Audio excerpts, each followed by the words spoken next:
आज आप लोगों को आमंत्रित करने का मकसद ये था कि आपसे अपडेट शेयर किए जाएं।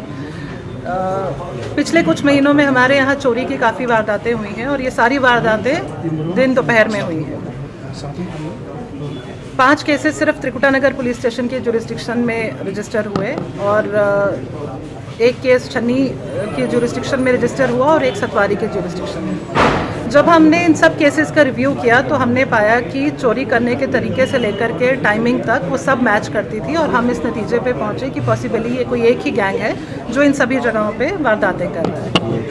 फिर इसमें एसडीपीओ ईस्ट ज़हीर साहब ने और एसएचओ नायत अली साहब ने और हमारे सब इंस्पेक्टर्स जो प्रोबेशनरी हमारे पास हैं, यहाँ टीम्स कॉन्स्टिट्यूट की गई और हमने काफ़ी इन्फॉर्मेशन गैदर करी, ग्राउंड से इन्फॉर्मेशन गैदर करी, सीसीटीवी फुटेजेस हमने खंगाले, टेक्निकल एविडेंसेस गैदर किए और फिर हमने इसमें कुछ सस्पेक्ट्स राउंड अप किए, जिनमें से 4 लोगों ने अपनी इन्वॉल्वमेंट इन केसेस में मानी है।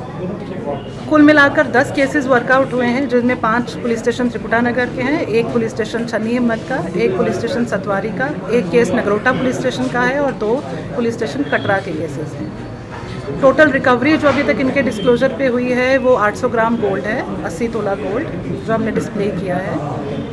अभी इनकी इन्वेस्टिगेशन चल रही है केस की और इनकी एग्जामिनेशन भी चल रही है। इन्होंने कुछ और डिस्क्लोजर्स किए हैं जिनके ऊपर हम काम कर रहे हैं और आने वाले दिनों में हम और गिरफ्तारियां और रिकवरीज एक्सपेक्ट कर रहे हैं। ये मोबाइल कितने थे? मोबाइल ये मिसिंग मोबाइल्स हैं, जो लोगों के मोबाइल कहीं छूट जाते हैं, हमारे पास आकर के रिपोर्ट करते हैं कि कहीं मोबाइल गिर गया, कहीं छूट गया, तो उस पर हम लोगों ने थोड़ा मेहनत करी है और 30 मोबाइल फ़ोन हमने वो रिकवर किए हैं जो लोगों के गुम हो गए थे और वो उनके ओनर्स को दिए जाएंगे।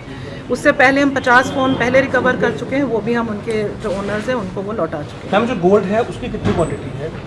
क्वांटिटी जी मैम, जो गोल्ड आइटम 80 तोला गोल्ड। जी 80 तोला। हाँ जी मैम, क्या बता सकते हैं कि ये जो जब हमने इन सभी चोरियों का जब बैक टू बैक चोरियां होने लगी तो हमने बैठ करके पूरा स्टडी किया, जितने एविडेंसेस हमने कलेक्ट किए थे, जब उनका रिव्यू किया तो हमें लगा कि इनका काम करने का तरीका, इनका टाइमिंग का पैटर्न सब बराबर है। तो फिर हम इस नतीजे पे पहुंचे कि शायद ये एक ही गैंग है। फिर हमने टीम्स कॉन्स्टिट्यूट की और हमने एविडेंसेस कलेक्ट करने शुरू किए, टेक्निकल एविडेंसेस कलेक्ट किए, हमने सीसीटीवी फुटेजेस रिव्यू की और उसमें फिर हमने कुछ सस्पेक्ट्स राउंड अप किए और जब उनसे पूछताछ हुई उसमें 4 लोगों ने अपनी इन्वॉल्वमेंट इसमें मानी।